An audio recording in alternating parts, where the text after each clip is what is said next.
This video will show you how to edit or delete a timesheet after it's already been submitted and approved by the approver. Now this is only specific to those who are using the approval process in the timesheet settings. So going in here, I'm actually impersonating a lowly team user, and what has happened here is Joe here has submitted a timesheet of 15 hours for this week, and it shows it has been approved.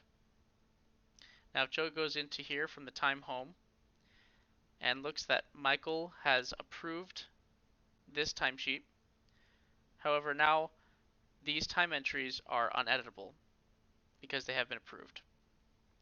So that is by design. Now what we're going to do here is we're actually going to delete the timesheet, which will not, and I clarify, will not delete the time entries. It will only delete the timesheet that has been submitted.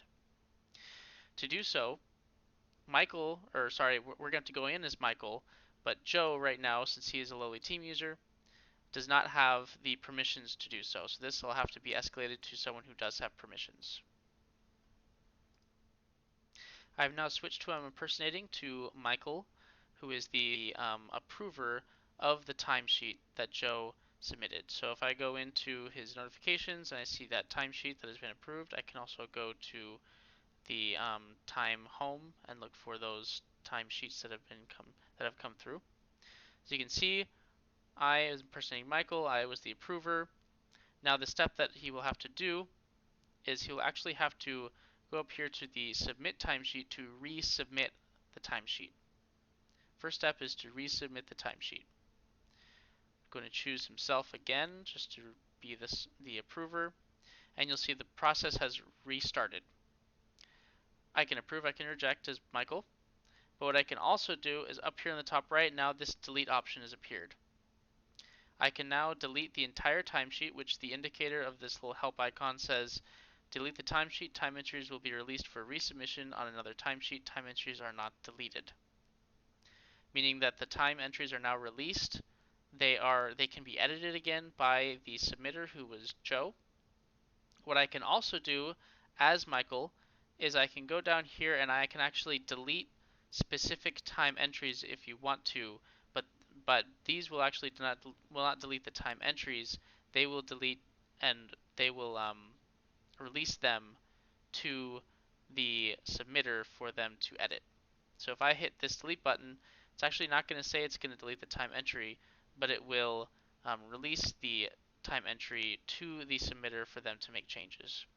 This is specifically helpful if you have a long list of time entries in this timesheet and Joe only wants to make a change to this time entry on this task rather than changing all of them.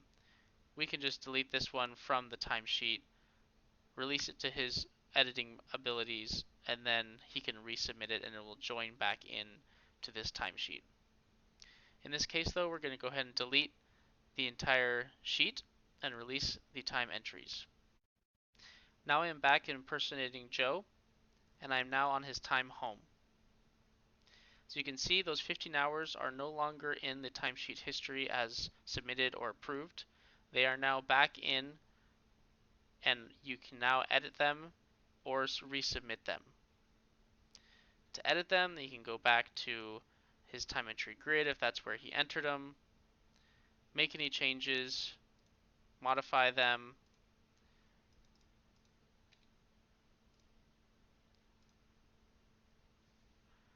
and resubmit that timesheet. From here, the process will start back over. Michael will get a notification to approve it, and those hours are now updated to whatever that change needed to be.